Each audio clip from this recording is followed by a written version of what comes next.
I'm Barry, and this is a crash course on the strategies, tactics, and techniques of mediation. We have a real mix in the room tonight. Some of you have never seen a mediation session. Some are busy training. Some have done this for years. Here's my promise. By the end of this webinar, you'll have one simple framework, 2 ideas that genuinely change how a session goes, and a clear picture of how a real session runs. So I'll keep it to about 30 to 35 minutes, so we have plenty of time for your questions at the end. Here's a map on slide 2 for the next 35 minutes. First, one framework, just 3 words: strategy, tactic, and technique. Let's see how they fit into a mediation session. Second, 2 ideas that do most of the heavy lifting in a real session: active listening, which I will argue is your currency as a mediator, not a soft skill, and the domino, the one issue under the table that quietly blocks everything else. Third, the stages of a mediation session, using our own academy's cheat sheet, from the moment you start speaking all the way to the agreement. And fourth, because so many of you asked for this when you registered, the difficult moments. People talking over each other, one side holding all the power, dealing with emotions, and how to handle an apology in a way that actually works. To our newcomers, don't try to memorize everything. We'll send you the slides. To those already practicing, stay with me through the basics. We'll get to the good stuff. Here is the whole concept on one slide. 3 levels. Strategy is your game plan. That's the overall direction that you're taking. Think how we use this word elsewhere. A business strategy runs over years. A war strategy involves many battles. It's the bigger plan, everything fits inside. In our example, the strategy is simple: de-escalate the conflict. A tactic is the specific move to advance your game plan. What do I do right now? Tactics are immediate and situational. If I'm de-escalating, the tactic is pause the joint session and go into side meetings. In other words, meet with the parties one at a time. A technique is the practical, observable skill, the how. In the side meetings, I'm going to do active listening, acknowledging emotion, and reframing. Hold on to that chain. Strategy is the why, tactic is the what, technique is the how. We'll hang everything else today on those 3 words. And by the end, you'll be able to look at any moment in a session and say, all right, what's my strategy here? What's the move? And what's the right skill to use right now? Before any strategy or tactic, there's the foundation everything else stands on: active listening and the rapport it generates. People hear active listening and they think nodding and soft skills and they just tune out. Don't tune out. Active listening creates rapport, and that rapport is your currency as a mediator. Here's why. A party says, and you'll hear a version of this in almost every case, he doesn't care about the children. He only wants them when it suits him. If I repeat that back, I've thrown petrol on the fire. Instead, I'm going to say, it sounds like you're worried about consistency for the children and that it's affecting them. Look at what that one sentence does. It removes the blame. I've taken out the abrasive parts. It names the real concern underneath, which is consistency. And it quietly points both parents back at the children, which is where the solutions live. Now, why do I think that active listening is currency? Every time you listen and do nothing but listen, you make a small deposit of trust into your bank account with the person sitting in front of you. Later in the session, you're going to need to make a withdrawal. You'll need to challenge an unrealistic belief or ask someone to give something up. You can only do that if you've banked the rapport in the first place.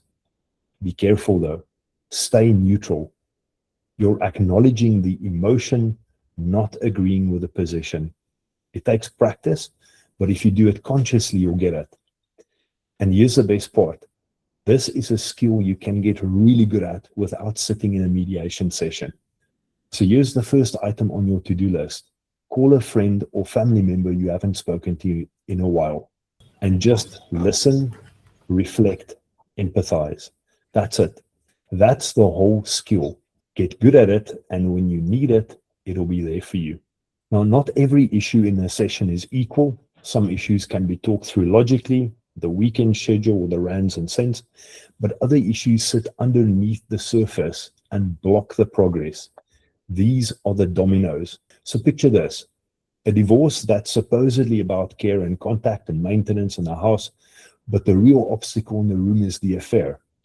And it comes with a cloud of anger and shame and humiliation. Until that emotional domino is dealt with, these two people are stuck and they're not thinking like good parents. And it's not just divorce.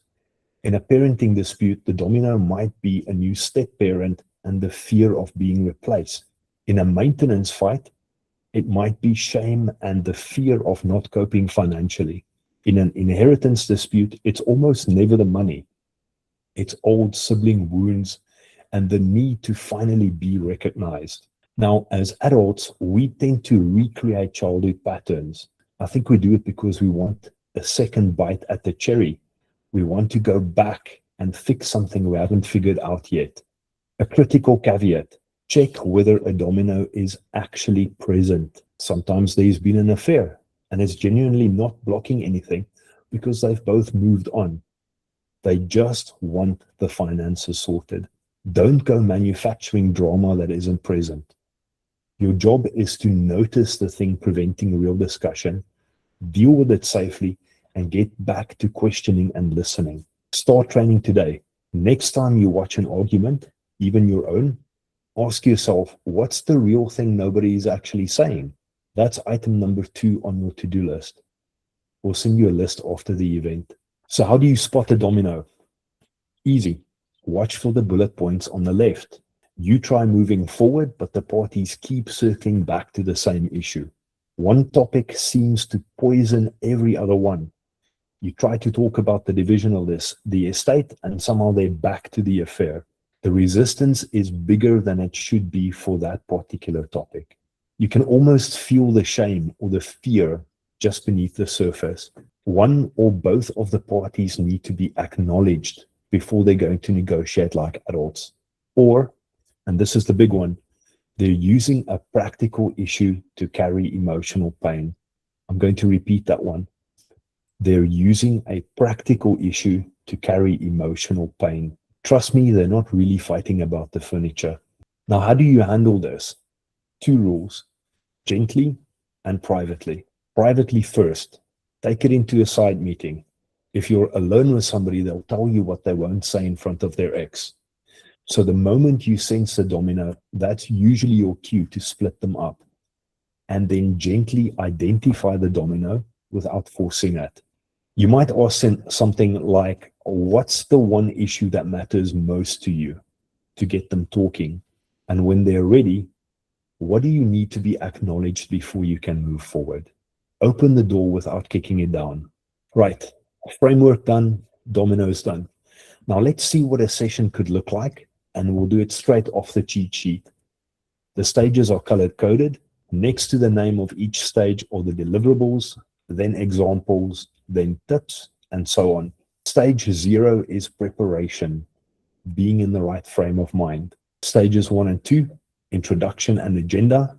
So you set the tone and turn opening statements into a clean, neutral list of issues. 3 and 4 and 5 are the yellow band in the middle. Explore, generate options, reality test. If option generation passes reality testing and evaluation, then you go to stage 6, where you work out the details and record it. A quick word on preparation, since I'm not giving it a slide of its own. Study whatever inputs your clients have provided well before your first joint session. And you'll want to be in the right state of mind to deal with whatever curveballs come. If you've ever practiced presence, you'll recognize the value of being in a relaxed, alert state. The mediator doesn't need to put on a show. Just be present and receptive. Now let's see how the framework and the domino actually moves through these stages. Let's make all of this concrete with one example, and we'll follow it right through the mediation session. Mary and Katlego are separated, and they're fighting over a parenting plan. 2 children, 9 and 6. The dispute on paper is contact, but Mary has been withholding the children on Katlego's weekends. Stages 1 and 2, introduction and agenda. Now, my strategy here is simple.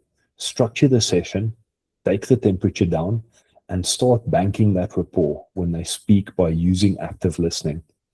My tactic is a short, warm introduction, not a speech. And I ask for opening statements and turn that into an agenda. The techniques I use in these first two stages are active listening, neutralizing the language, and summarizing back. Watch the neutralizing. Mary says he doesn't deserve to see the children every second weekend. I don't argue. I don't take a side. I write down contact arrangements. I take the heat out of it and I turn it into a workable agenda point. I'm not going to start exploring yet because we're still setting the agenda. And when I've confirmed the agenda, only then do we move on. Okay. On slide 9, exploration and option generation, the yellow band on your cheat sheet. Tactically, I start by finding the status quo in the joint session. Who's living where, how often the children see each parent, and how often maintenance is being paid. And there it is. Katlego is 2 payments behind. When Mary refuses contact, I split them into caucus because that's where the real issues come out. In the side meeting with Mary, she says, why should he get weekends with the children when he's not supporting them? There's the domino. The issue with contact was never really about the schedule. It's about the maintenance and the resentment and financial insecurity sitting underneath it. I speak to Katlego privately. In the side meeting, he tells me what's really happening. He was retrenched at work and he's got a new job, but at a lower income. And it's only been 3 weeks. So he hasn't received his first paycheck yet. To generate options, I ask him, skip forward 6 months from now. All of this is behind you. You're spending enough time with the children. You've got a good co-parenting relationship with Naledi. You're not worried about money anymore. Right? So what I've done is I've used a future focus to move his focus, his state of mind from the problem into the solution. Now for the follow-up, Katlego, how do we get there? Let Katlego come up with the solutions. You're going to be tempted to shout out the solution when you see it. Don't. The parties have to come up with the solutions. Maybe he lands on doing private work over weekends, or he gets a technical certification at work, becomes a team leader. Maybe there really are 0 options for growth, and we need to adjust Mary's expectations. Stages 5 and 6 are reality testing, then negotiation. My strategy is now a reality-based settlement, where we're going to build consensus one issue at a time. First, reality testing. And this is where I spend that rapport that I banked at the beginning. Katlego's new salary shows he can only pay Mary 4,000 a month instead of the 5,000 he paid before. I have to test the plan, but gently. Can Mary make it work on 1,000 a month less than before? This is a difficult scenario, but we have to work with what we have. Whatever we decide on, the plan has to survive contact with real life. If Mary rejects the plan, I ask her for solutions. Are there assets to sell? Even if there are, it's only a temporary solution. It won't change Katlego's salary. Katlego agrees to cut some of his expenses and to pay the 10,000 in arrears maintenance back at 400 rands a month. So that's 25 months. It's a long time, but it's workable. The domino falls the moment the parties commit to a workable payment plan. Mary's reason for holding back contact is gone. We mutualized it. They both want the children supported and seeing their dad. When the parties make concessions, my job as mediator is to thank them for the concessions. Now we need to dot the I's and cross the T's.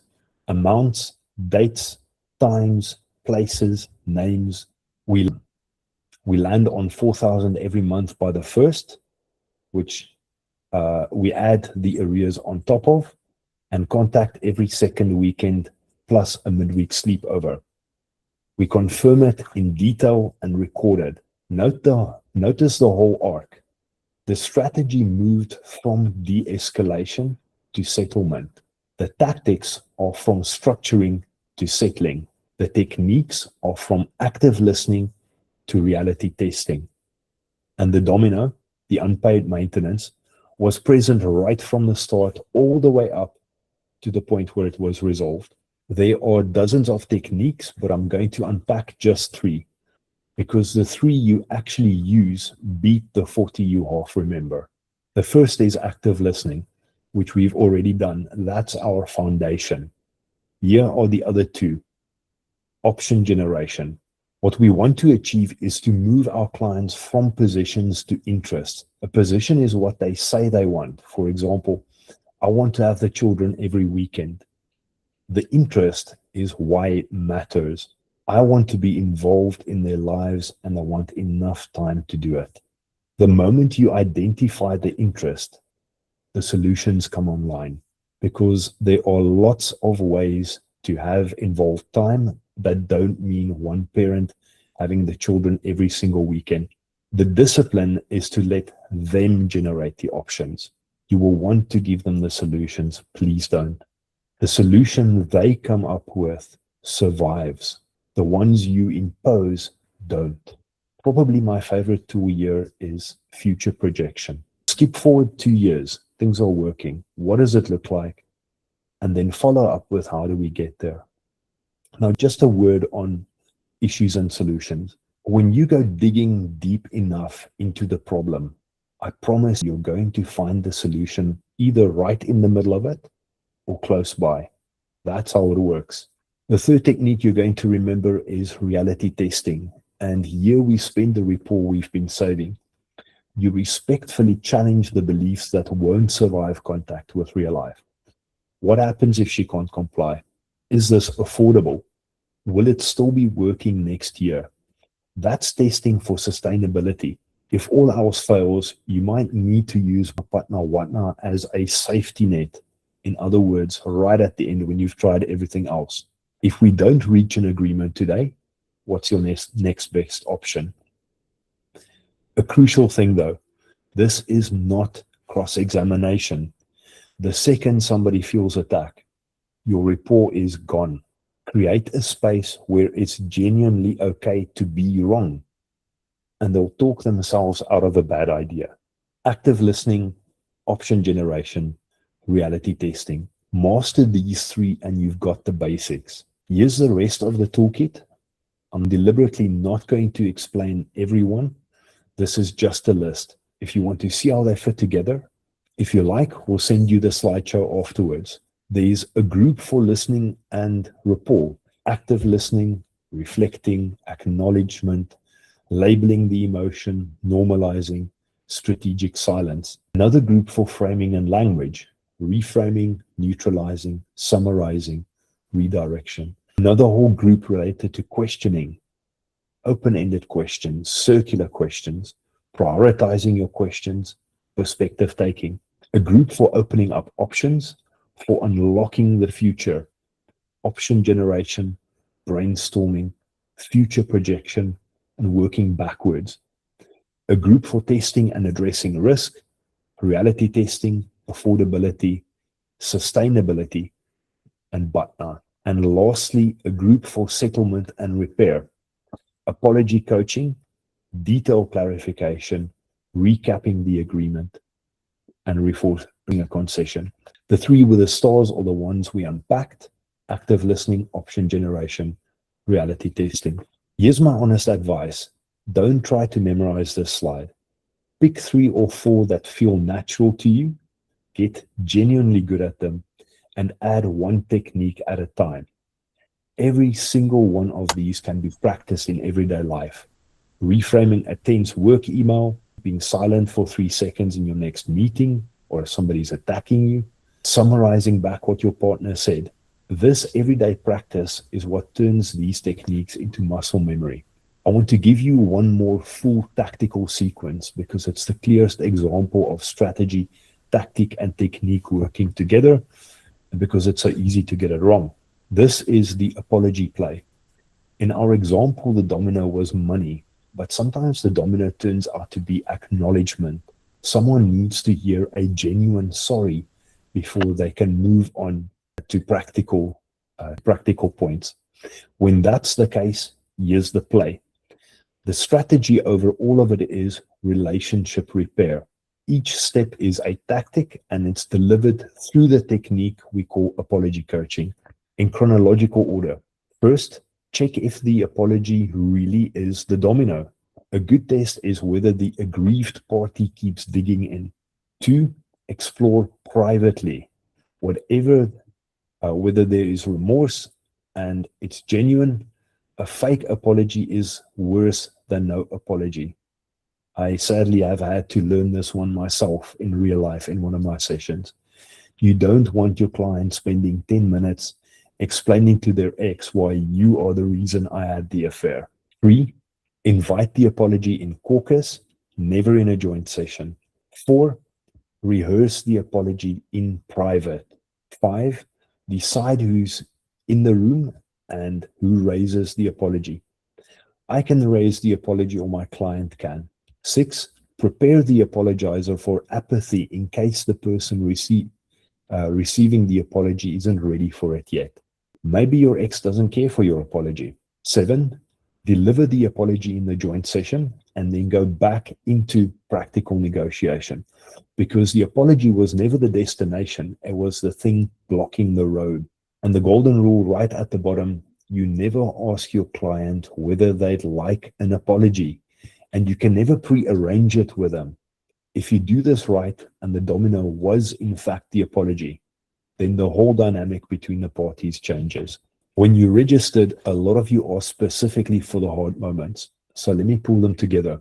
Number 1, interruptions, because mediators see a lot of these. The instinct is to jump in and referee. You're not a kindergarten teacher. Let the interrupter run out of steam, then wait. 2 or 3 seconds of awkward silence. Good. That's how you know it's working. This is how you take back control, then redirect. We'll get to that. Please continue. If they go again, don't lecture. Split them into a caucus without a speech. The correct response to anger is always silence. Number 2, power imbalance.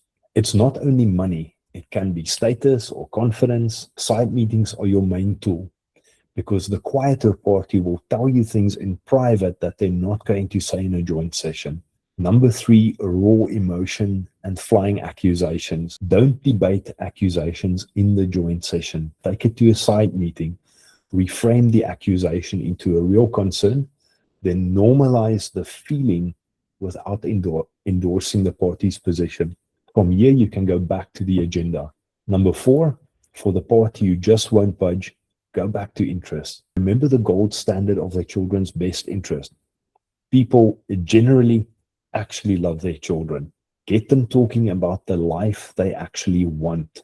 Reality test options. Is this workable? Let me zoom back out, because this is the heart of the whole webinar. Watch how the framework moved through Mary and Katlego's session. Your strategy isn't one fixed thing. It changes as the session moves. Stages 1 and 2 is de-escalate and structure. Stage 3, it becomes identifying if there really is a domino as you explore. Stage 4, let the parties come up with the solutions. Stage 5, a reality-based settlement.